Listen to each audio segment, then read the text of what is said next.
Okay, so the final speaker for the conference and this session is Earl Campbell, and he's going to be telling us about fault-tolerant quantum computing with biased noise hardware. So thanks, Earl. Okay, thanks for the invitation to speak at this conference and opportunity to close it. So I'm going to talk about some, I'm going to talk about fault-tolerant quantum computing in a biased noise hardware. So this is work at AWS, along with a whole bunch of authors. So I should say that in this talk, I'm just going to present a selected subset of results from this larger project with this long list of co-authors and collaborators. I've highlighted Christopher Chamberlain's name because he produced some of the plots that I'm going to use in this talk and did some of the underlying simulation results. Sorry, it's jumping slides for some reason. Okay. Okay. Yeah, so the setting is that we're thinking about cat code qubits and biased noise. So in a cat code, it's been covered a lot in the workshop, so I'll just recap very quickly. We have 0 encoded as the plus alpha state, where alpha is the displacement in some big, no, this is very strange. It's just going ahead. Where plus alpha and minus alpha are coherent states. In the, sorry, it's not working. Hang on. For some reason, it's skipping the slides when I'm not telling it to.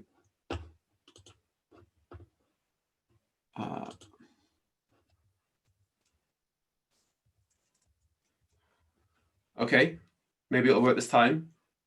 This is my first time using PowerPoint for a talk, which was maybe a mistake. Normally I use Keynote and I don't have any of these problems. So James is suggesting that you untick use timings, and then that will fix. Where's that? Issue. I think you have to exit out of the presenter mode. Okay. James, are you? Oh, there it is. Okay. We're not too time constrained given that you're the last talk. Okay, apologies for that technical hiccup, but we're learning how to use PowerPoint. Okay, so the 0 state is plus alpha and the 1 state is minus alpha. Most of you know this, right? So we're thinking about a system where you stay inside the code space by using some strongly, some engineered strong dissipator that removes pairs of bosons from the system. So it keeps you within this subspace.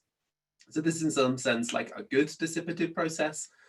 There will also be like a bad dissipative process happening that removes individual photons from the system and leads to phase flip errors. So there will still be phase flip errors in the system, but due to the exponential suppression of bit flip errors between these two states, you end up with bit flip errors being suppressed by some factor that looks like exponential minus 2 alpha squared.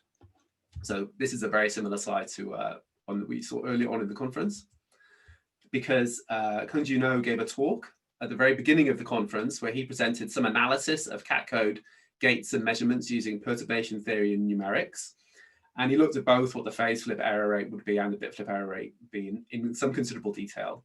So underpinning this analysis is also a bunch of parameters that we believe are feasible in a particular hardware system. And it's going to be beyond the scope of this particular talk to recap any of this. But what I'm instead going to give is a very high level overview of what you can do assuming these underlying gates and measurements. So I'm going to talk about how you can do error correction on top of the cat code, so using a repetition code or a surface code to suppress the phase flip error rates and possibly also some bit flips.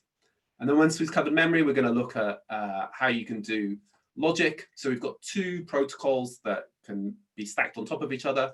So one we call the bottom-up Toffoli protocol, and that just suppresses phase flips in a particular Toffoli gate, and something else that we call top-down Toffoli, which is very close to a magic state distillation protocol. Okay, so staying at a fairly high level, let's use this graphical notation where we introduce 2 different types of qubits. The qubits are really the same. They're both cat qubits that have bit flip errors exponentially suppressed, but we'll use different colors for them to emphasize that one of them, the data qubit, is going to be a data qubit in a repetition or surface code, and the other one is going to be the syndrome qubit that's used to extract the syndrome information from the data qubit. And then we kind of couple these together. So I'm just going to, again, at a high level, illustrate this with a tile. So tile is some module that's responsible for coupling the different qubits together. So we're going to assume that we have access to a control NOT gate that can operate between any two qubits that share a tile, and a Toffoli gate between any triple of qubits that share the same tile. So these are well-known gates for the cat qubit that can be done adiabatically in a way that preserves the bias and suppresses bit flips exponentially. So once we've got a single tile, we can then repeat it through 2 dimensions to get a 2D layout of qubits. So for instance, if we look at this yellow data qubit here, it's coupled to 2 tiles.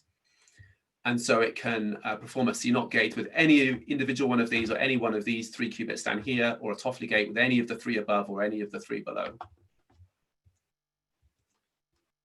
Okay, so with that kind of very high level overview of the hardware that we're thinking about, we're going to consider how you can use repetition codes and this protocol that we're calling the bottom-up protocol to perform quantum computation. So we're using a repetition code to suppress phase flip errors. So the stabilizers correspond to pairs of Pauli X operators, XX, XX, XX.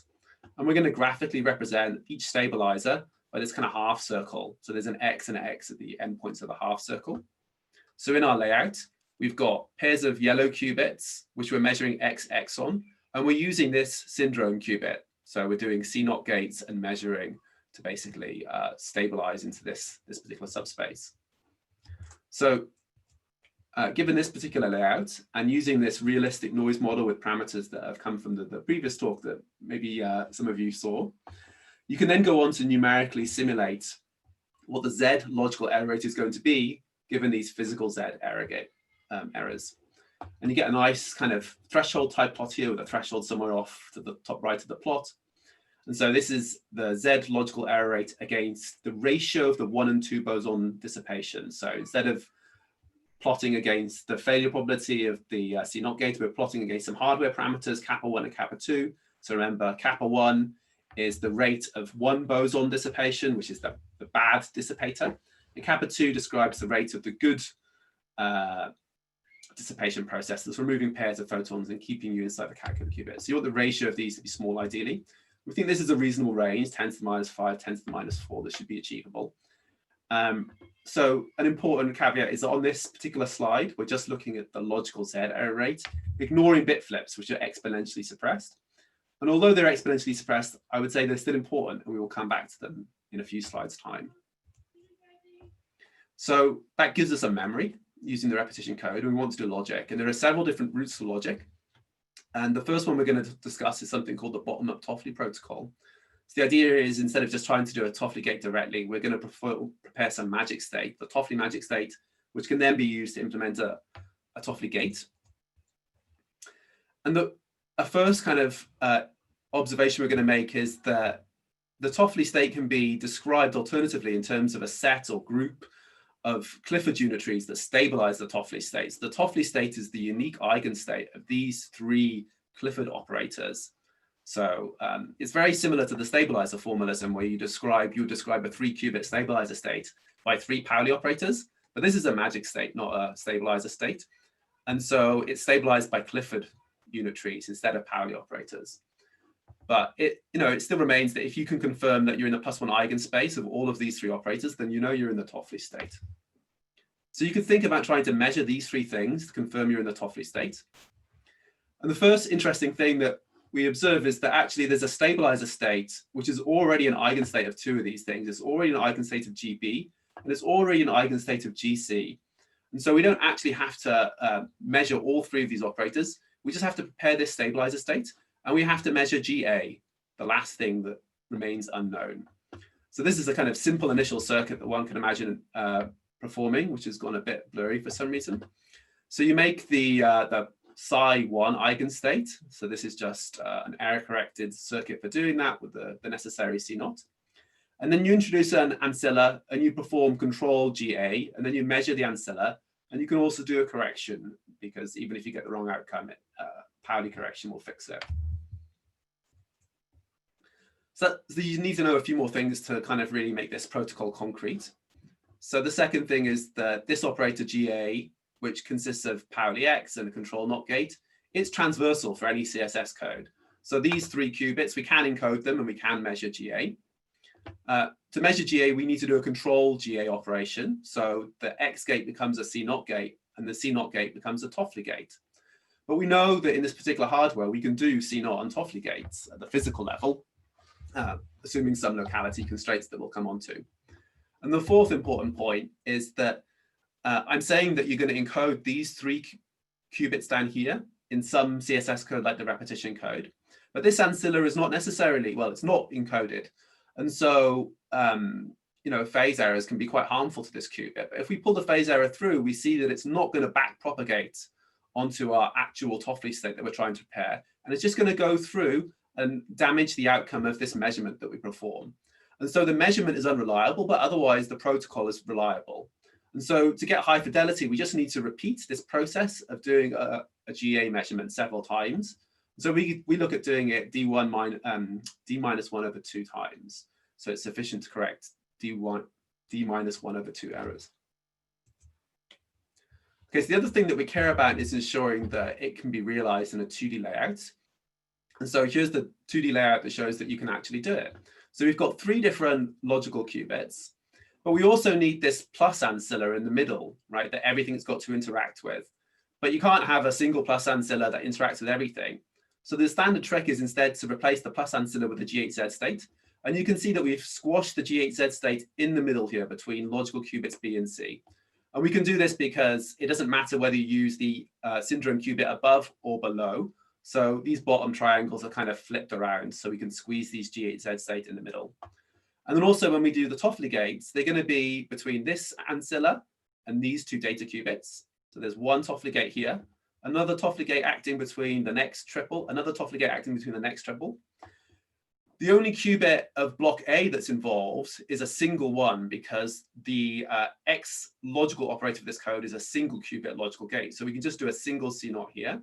So this means that all of the gates that we need can be realized in a 2D fashion. Okay, so this is a results here of doing simulations using a realistic noise model on the bottom-up Toffoli protocol, accounting for all of the issues relating to the 2D layout for distances 3 through to 9. So you can see that, you know, as you would expect, the logical error rate is going down as we increase the distance. We're getting down to around, you know, almost 10 to the minus 6 down here, and this is nearly at 10 to the minus 5, which is a respectable suppression below the roughly, where are we at? We're about 3.8 times 10 to the minus 3 error rate to start off with, we're assuming. And so you've got a healthy suppressant. But as you go to higher distances, the acceptance probability goes down because we are post-selecting on seeing the same measurement outcomes for the GA measurements. And we're also doing some post-selection by using error detection instead of error correction for some of the steps. So the acceptance probability goes down. It's pretty healthy still at distance 5 and distance 7. By the time you get to distance 9, it gets a little bit low. So you're kind of pushing it there. So this protocol is going to struggle to get significantly lower than distance 9 without modifying it into more of an error correction rather than error detection scheme. But it means that, you know, it's realistic to implement an algorithm that uses only repetition codes and this bottom-up Toffoli protocol that has, say, like 1,000 Toffoli gates without one of them going wrong. And this also means that if you wanted to do an algorithm that had, say, hundreds of logical qubits in it, then it's feasible that you could use distance 10 repetition codes, and you might only have a few thousand physical qubits required to implement that algorithm, which means you could fit it in a single fridge. So that's pretty good, but it's not millions or tens of millions of Toffoli gates, which is what you really want for a large-scale fault-tolerant quantum computing algorithm.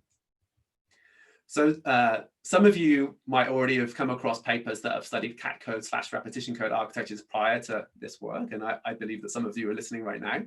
So there are these 2 nice papers that proposed essentially the same thing to use the cat code and the repetition code architecture, but they had different ways of doing the Toffoli scheme. And I just want to highlight some differences between the bottom-up Toffoli and what's considered in these papers. So as far as I'm aware of, the protocols are not mapped into a 2D local architecture, or at least not a 2D local architecture that's compatible with the constraints that I've already discussed. And they tend to use very high distances, so distance much, much bigger than 9. And the bit flips are maybe not studied in as great a depth as we've studied here. So I mean, they're exponentially suppressed, but are they suppressed low enough is a really important question. So I think that we do actually have to beware of bit flips, even though they're exponentially suppressed. So the idle error for x is, the idle x error is suppressed by some factor that looks like exponential minus 2 alpha squared. But you can't just keep increasing out alpha squared as much as you like, because as you increase alpha squared, other noise processes start to creep up and start to become dominant. And if you go back to Kungji's talk that was earlier on in the conference, he was talking about regimes of which certain assumptions about Markovianity start to break down. And it was often related to how large alpha squared was. So we believe that alpha squared of 6 or 8 is feasible and reasonable without making these other noise processes problematic. And the other thing that you have to be aware of is that although the idle X error is just directly suppressed by this factor, the non-adiabicity in the C0 gate can also lead to some bit flips. So again, if you go back to that previous talk, you'll see that it carefully studied the bit flip probabilities in C0 gates, and they're a little bit higher than the idle error rate. So this plot here is looking at the total error rate in the repetition code. So the Z error rate plus the bit flip error rate. And what you have at low distances is you're exponentially suppressing the dominant Z errors. So you're seeing the error rate is going down. But then at some point, the bit flip error rate, which is just accumulating as you increase the distance, as you increase the distance of the code, there are more locations for a bit flip to happen. It happens in a single place, it becomes a logical bit flip failure. So you can see that there's some, small increase in X errors, and there's a minima, which is the best that we can hope to achieve for some particular value of alpha squared. So for alpha squared equal 8, which I think is hard for you to push past, you can see that the best achievable total error rate is around 10 to the minus 8, which sounds like a small number, but when you start adding up the number of fault locations in a large quantum algorithm, it's not sufficiently small. The other important thing is that you see that this maximum is this lowest error rate is achieved at distance 9. So this is the other reason why there's not really much pointing in looking at bottom-up Toffoli at a distance that's larger than 9. So really all of this motivates that we should be thinking about how to protect against at least a few bit flip errors. So this next part of the talk, I'm going to consider the thin surface code and another protocol that we're going to stack on top to get to even higher fidelities, which we're calling the top-down magic state distillation protocol. Oh, sometimes people wonder why we say bottom-up and top-down. So bottom-up refers to the fact that the protocol is using physical Toffoli gates that are very noisy and using that as the basis for the protocol. And top-down refers to the fact that we're thinking about things from the top, where we're assuming that to some extent, the Clifford gates are all ideal. So they're kind of different perspectives on how you design protocols, either starting from the physical gates or from the encoded gate perspective. I don't know why the resolution is bad on these figures. It looks good offline. Okay, so the thin surface code in this picture in this graphical representation looks like this. So you've got stabilizers that are XXXX or ZZZZ, except at the boundaries where they weight 2 stabilizers. There's also been a lot of interesting work recently that looks at using a surface code with XZZX stabilizers, and particularly trying to suppress bias noise with such a code, but we've not studied that yet. So we've looked at this thin surface code where the X distance is fixed at 3, but the Z distance can vary. And we've also looked at 2 different modes of operation, just as a memory. So this is a space-time picture now, where you just store the information for as long as you possibly can and see what the logical error rate is, but also through the lattice surgery process, because in lattice surgery, the way the errors happen can be a bit different because you can have these time-like errors. So we've simulated both of these for the realistic noise model. And I don't want to bombard you with data, so I'm just going to give you a main conclusion. So the main conclusion is that distance 3 suffices to get logical error rates to good enough for algorithms which will need, say, tens or hundreds of millions of Toffoli gates. You don't really need to go to higher distances than that for these scale algorithms. But of course, the repetition code wasn't good enough to reach this number of Toffoli gates, which is really where you want to be looking for a early large-scale fault-tolerant quantum computer. Okay, so again, that gives us a memory now that can tolerate a little bit of bit flip error. And how do we do logic? Well, there are 3 steps to it, and the first 2 we've already covered, but I'll recap them. So the first key element is that we have a physical level Toffoli gate that is performed adiabatically. The second point is that we then use this combined with the bottom-up Toffoli protocol to make Toffoli states using distance 5 or distance 7 repetition codes and really getting the error rate down to around 10 to the minus 5, but using very few qubits, almost exactly the same numbers you would need to do a physical Toffoli gate. And then the third step is we're going to now try and distill these to higher fidelity Toffoli states using a magic state factory, which has a mix of surface and repetition codes. Okay, so actually we're going to design a new kind of factory. So a starting point for designing factories is transversality of a particular code. So we want a protocol that converts n Toffoli states to k Toffoli states and detects an arbitrary error. And the standard way of cooking one of these up is to first identify a code with the relevant transversality. So we want an NKD code with a logical transversal CCZ gate. So those of you that are awake and paying attention might have noticed that I've gone from talking about Toffoli gates to CCZ, control Z gates. So of course, these two just differ by a Hadamard. So they're basically the same gate.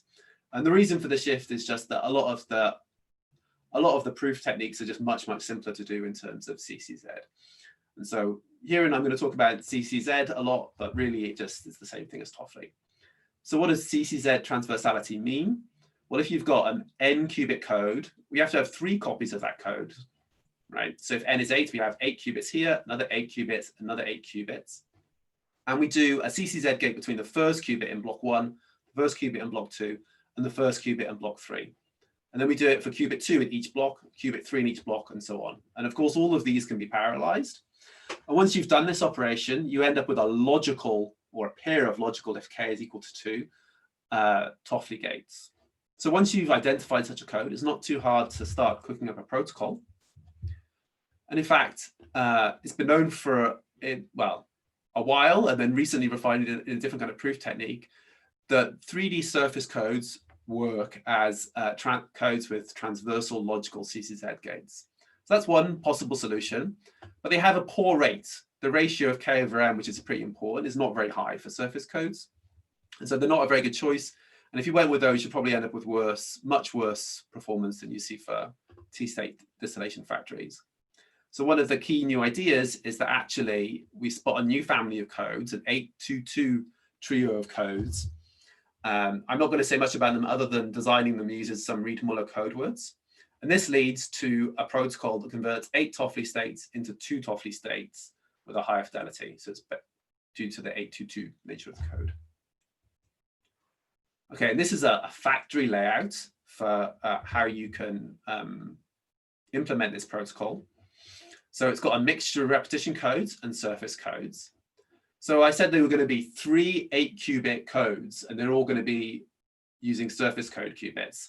So there are neither 8 nor 3 times 8 surface code patches here. And that's because there's another thing that I'm skimming over quickly, which is that when you design magic state factories, there's a way that you can do a space-time trade-off that reduces, it means that you kind of extend the time that it would take to implement the protocol because you can't do all the gates in parallel. But it means you compress down the number of qubits that you have there. So instead of having 3 lots of 8, we have 3 lots of 3. So this is the 3 lots of 3 in the center of the screen. And they all play slightly different roles. So the first kind of trio of surface code qubits, at the end of the protocol, they're going to share a Toffoli state between them. But the protocol outputs 2 Toffoli states. So the second one's going to be shared between these 3 surface code patches. And the third trio are check qubits. So at the end of the protocol, we're going to measure these in the X basis. And if we get the outcome plus for all 3 of them, then we accept, and otherwise we reject. But the acceptance probability is close to 1. And all of these things on the wings are Toffoli states that are prepared using the bottom-up protocol. And it turns out, at least for the parameter regime that we're looking at in this talk, that we don't have to encode them into surface code before injecting them into the central region. And so we can keep them nice and small. We have more than 8 of them because there's some acceptance probability that's succeeding of them successfully making a Toffoli state. And so we need to do some time and space multiplexing over here. And all of this surrounding space, these corridors, they're there to allow us to do lattice surgery. Okay, so here's a summary of the factory costs for achieving different target infidelities for each Toffoli state. So tiles refers to the number of elementary tiles used to build up the architecture. So the number of qubits is going to be double this number, or maybe triple, depending on how you count. You know, it's a few thousand. And the time to make each one of these Toffoli states is a few hundred microseconds. So there's a lot of assumptions that go into this table. And the hardware assumptions that the ratio of these kappa values, kappa 1 over kappa 2, is 10 to the minus 5. And the alpha squared is towards the higher end of what we think is feasible without distorting the system and leading to other noise problems becoming dominant, which is 8. So those are probably unfamiliar parameters to a lot of people. So let's convert them into something more familiar, which is that they mean that the C naught is failing with a probability that is 3.8 times 10 to the minus 3. So that's pretty high, you know, compared to the standards that many people often talk about. But the important thing about the C naught gate is that this is almost all phase noise, which means that we can take advantage of thin surface codes and repetition codes in some places. And the time it takes to execute one cycle of the surface code, which is basically dominated by the time it takes to do 4 C naught gates, is 5.5 microseconds. So let's compare that to another kind of factory, a transmon factory using a particular particular factory in a transmon superconducting hardware that produces Toffoli states. So I've just taken this one particular example from the Gidney and Fowler paper. So they discuss a transmon factory that prepares a Toffoli state every 170 microseconds. It requires 34,000 qubits, and it gets an infidelity of 9 times 10 to the minus 9.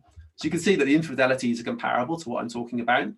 The speed of the transmon factory is faster by about a factor 2, but the number of qubits required is substantially higher. So the reason the number of qubits is substantially higher here is because everything is in a square surface code, whereas we're exploiting bias in the system.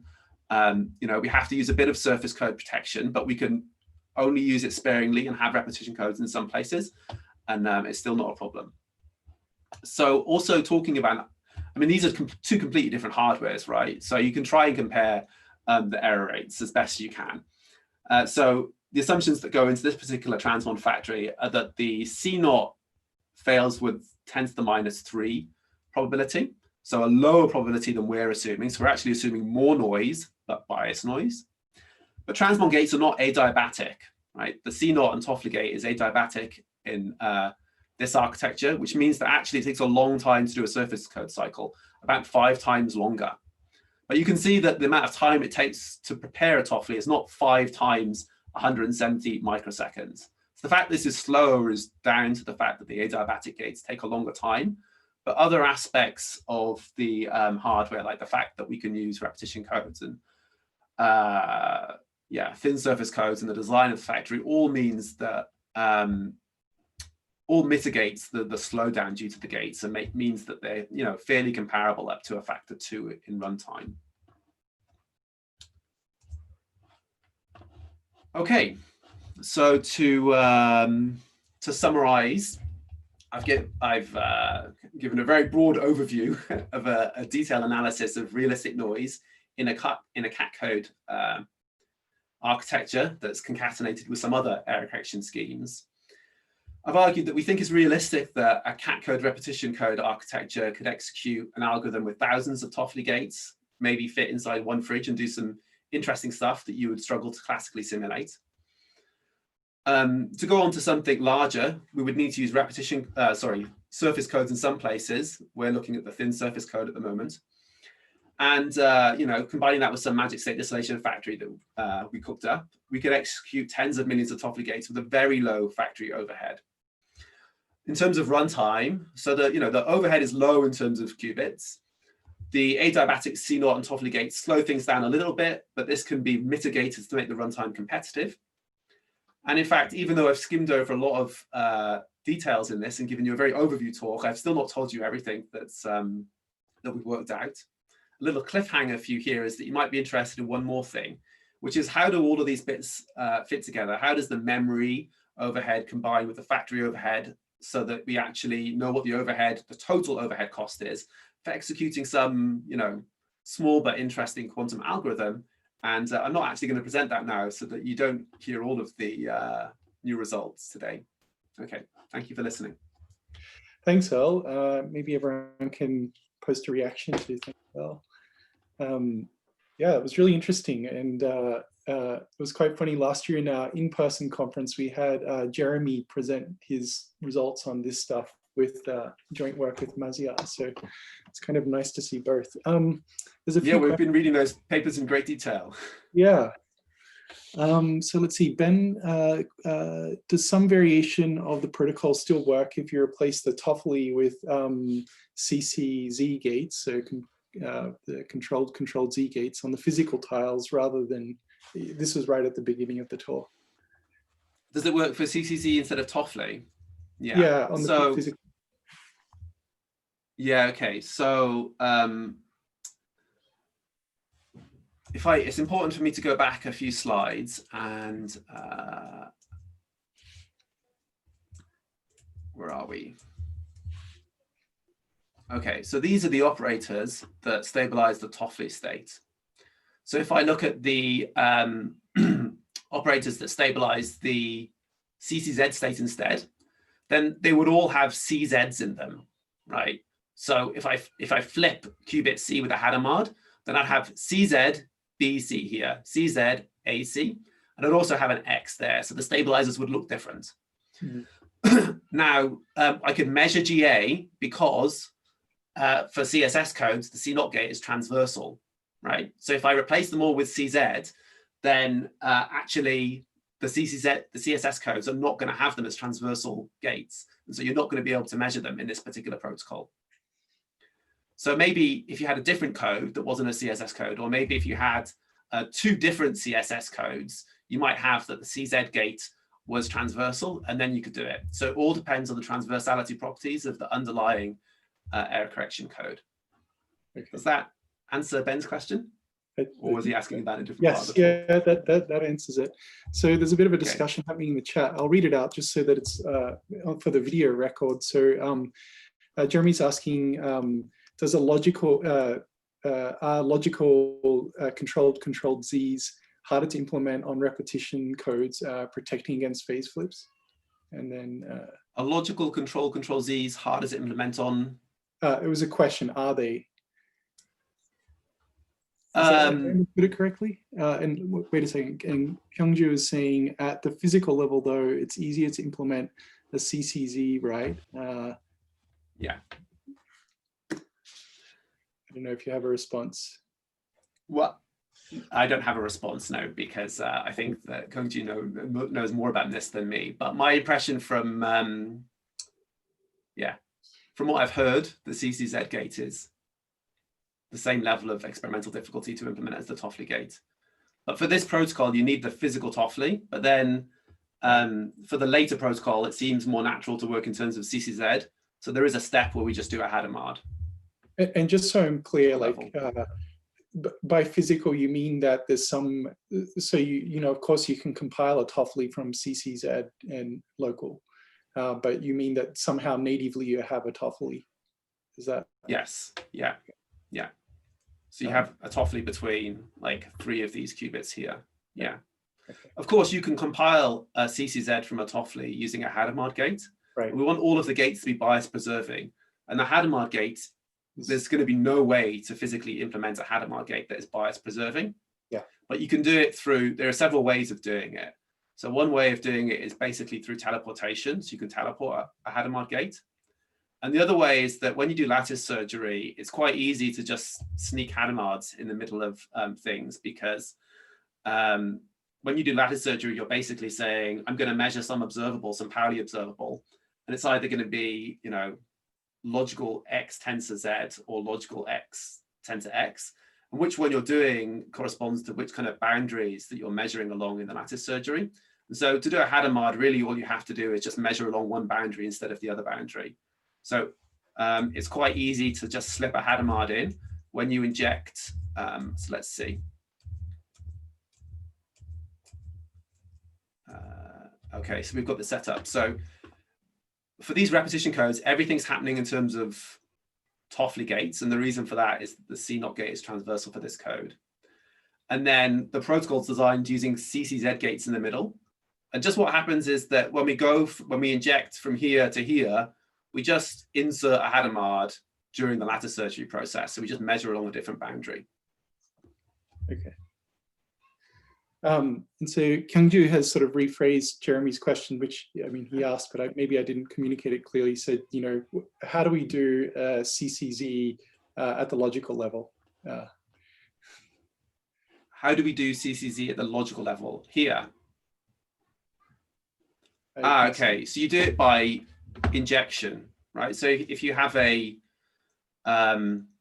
CCZ state, then just by doing lattice surgery, so if you have a CCZ state on these repetition codes here, then you could, for example, use lattice surgery or, you know, a circuit with control NOT gates and other stuff to perform a CCZ gate between these three surface code blocks. So a CCZ state gives you a logical CCZ gate. You don't have a CCZ state, you have a Toffoli state, right? But all you do is you just do a Hadamard between those two steps, right? But you don't actually do the Hadamard, you just do the lattice surgery slightly differently. Okay. Does that answer the question, Jeremy? I guess so. Yeah. Sorry, I was actually trying to answer to Ben. Okay. Okay. Sorry about that. No I was following the chat very carefully. So I might, if there's no more questions, I might ask the last one. So I'm really impressed with the sort of level of detail, both in yours and Kyungju's talk about the sort of noise models and so on. One of the things, so I was, you know, briefly working for one of these quantum companies that has sort of large devices, and when you start playing with these things, when you sort of get up above the 16 qubit mark, you start to realize that the noise models are nothing like we ever use in error correction. In fact, you can have, you know, you have 32, say you have 32 qubits, you can have the physically most distant qubits have strong crosstalk. And you can have things like, if you're using multiplex readout to read out a bunch of ancilla, you can have correlated readout errors and so on. So basically, and moreover, when you start doing gates, single qubit gates can affect other single qubit gates, single qubit gates can affect other 2 qubit gates. And none of this is really accounted for in our error models. When we're dealing with qubit or continuous variables, it doesn't really matter. And just as a question to everyone is like, how do we deal with this? Like, how do we actually get, like, the point of calculating these thresholds is to sort of set a target for where our hardware needs to be, but we're basically ignoring a huge bunch of errors because they don't fit into our error model. Crosstalk is challenging to analyze, I think, and it is a very big issue, certainly in transmon superconducting architectures. And you know, those are further ahead than these kind of ideas for how you might build a large-scale cat code architecture. And so, you know, there's some amount of extrapolation, but I hope that what we've at least done is, if anything, try to be a little bit pessimistic and not, you know, overextend what we think is a reasonable value of alpha squared that should be achievable and so on and so forth. Regarding crosstalk, what's been looked at is the crosstalk between qubits that share a particular single tile or adjacent tiles. So we did an analysis of, for example, how many qubits you could couple to a single tile. And I think, you know, 5 or 6, maybe even 6 is possible, but you can't really go much further than that. Hence the reason for having 4 coupled here. I'm also skimming over some details because there's a 5th one attached to a single tile that helps with the readout procedure. And so actually you can squeeze 5 onto a tile, and we do use the 5th one, but I wanted to give a very simplified overview of what was going on here. So, you know, I agree. It's one has to be you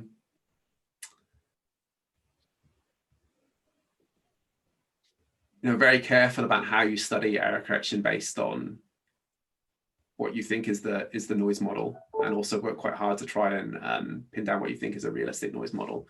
And it might change. You know, once you build something, you might find out that noise processes are different. The dominant noise processes are different from what you actually think they are. Right. Well, at least you didn't say it was the job of the experimentalist to make it that way. Oh, look, this was Yeah. fantastic. I really enjoyed it. Are Thank you. there any final questions? No? Okay, well, maybe we can all thank Earl. So thanks, Earl.